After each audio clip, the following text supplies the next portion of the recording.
All right, back again this week. Hello, medical terminology students. We are now doing chapter 19, which revolves around geriatrics. It's a pretty short chapter, and let's get to it. So the first uh, term that you're going to see that has to do with aging is pronounced senescence. And if you actually look at page uh, 641, there's a definition in your book of what senescence actually is. So take a look at that. And then we have gerontology and geriatrics. These are for real things because as you get older, your body is going to need different care than when you were an infant, a child, an adolescent, and a young adult, an adult, that type of thing.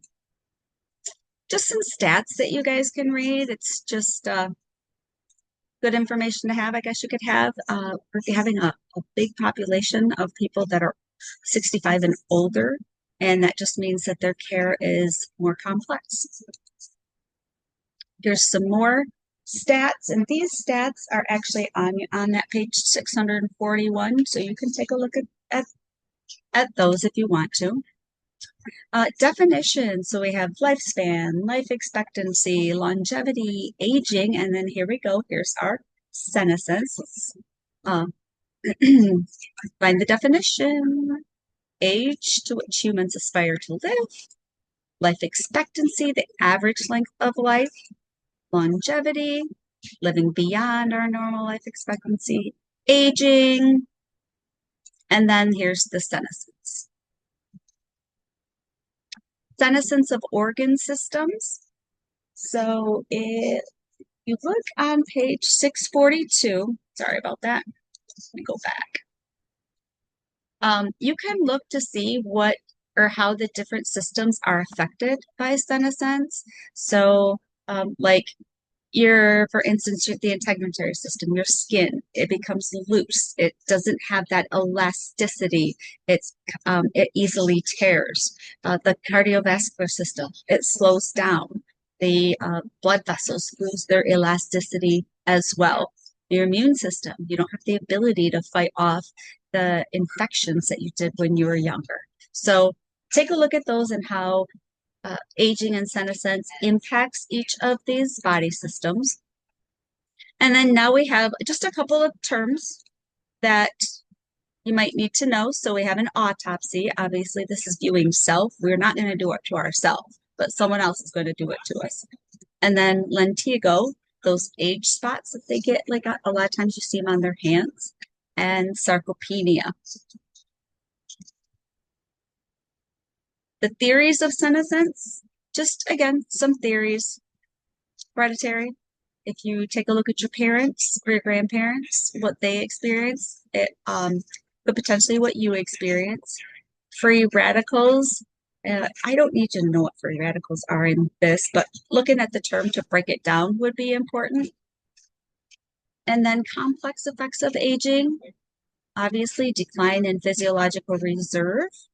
We can get delirium. Usually delirium is that abrupt state of confusion caused by something going on, whether it's an infection, a trauma, a fall, a stroke, or even medication related.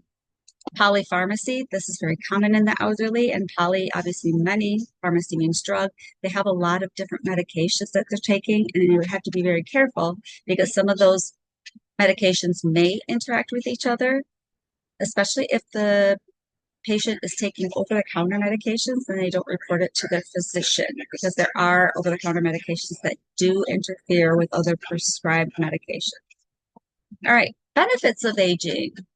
Obviously, there are some benefits of aging, and I'll let you guys read these. These benefits of aging are on page 644 in bullet points. And now we go to the disorders of aging. And because our body systems have a tendency to not work as well as they used to, that's where we find the disorders of aging kind of kick up. Immobility, instability, incontinence, the inability to hold your urine. And there's several different reasons for incontinence. Incontinence, though, is not normal. I want you to realize that if you have a patient or yourself have incontinence, there's a reason behind it. Whether it can be fixed or not, that's a whole nother story. Some individuals have had a stroke and they don't have the ability to feel or hold their urine. That can't be fixed, but it's still not normal because it was caused by a stroke. And then there's dementia. There's several different umbrellas, or there's dementia is an umbrella term, and all of these categories kind of go underneath that term. Alzheimer's disease is going to be the most common, but there are other ones like this frontotemporal lobar degeneration. This is what the famous actor Bruce Willis had, or has, and that's a pretty sad dementia. The diagnosis and treatment of dementia, it is pretty difficult sometimes because there's no one test that actually diagnoses dementia. And if you're looking for, like if you're trying to diagnose Alzheimer's dementia versus frontotemporal lobe dementia versus Parkinson's dementia, they all kind of have the same things, but a little bit of variation. All right, dying and death. So just a few things that you guys might see in dying of death: medical durable power of attorney. This is where you assign someone to speak up for you or take care of your medical conditions after you're no longer able to speak for yourself. Having a living will, so that way, in the end, when you pass on, your belongings go to whoever you want it to be.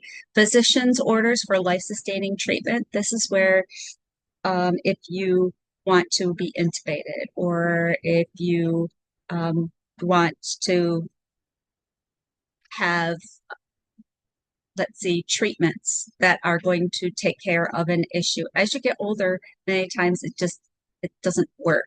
So a DNR is good to have on order. That's a physician orders for life-sustaining treatment because it doesn't allow them to do CPR on you. Terminal illnesses, that just means that, it's a terminal illness and it will cause your death. And Alzheimer's disease is considered a terminal illness, just so you guys know. All right. These are just some things to define each term: advanced medical directive, death, vegetative, coma, hospice. Just some abbreviations. So we've got BD, brain death; DNR, do not resuscitate; HIPAA, which I'm trying to think if we talked about this, but the Health Insurance Portability and Accountability Act. Everybody's probably heard of this.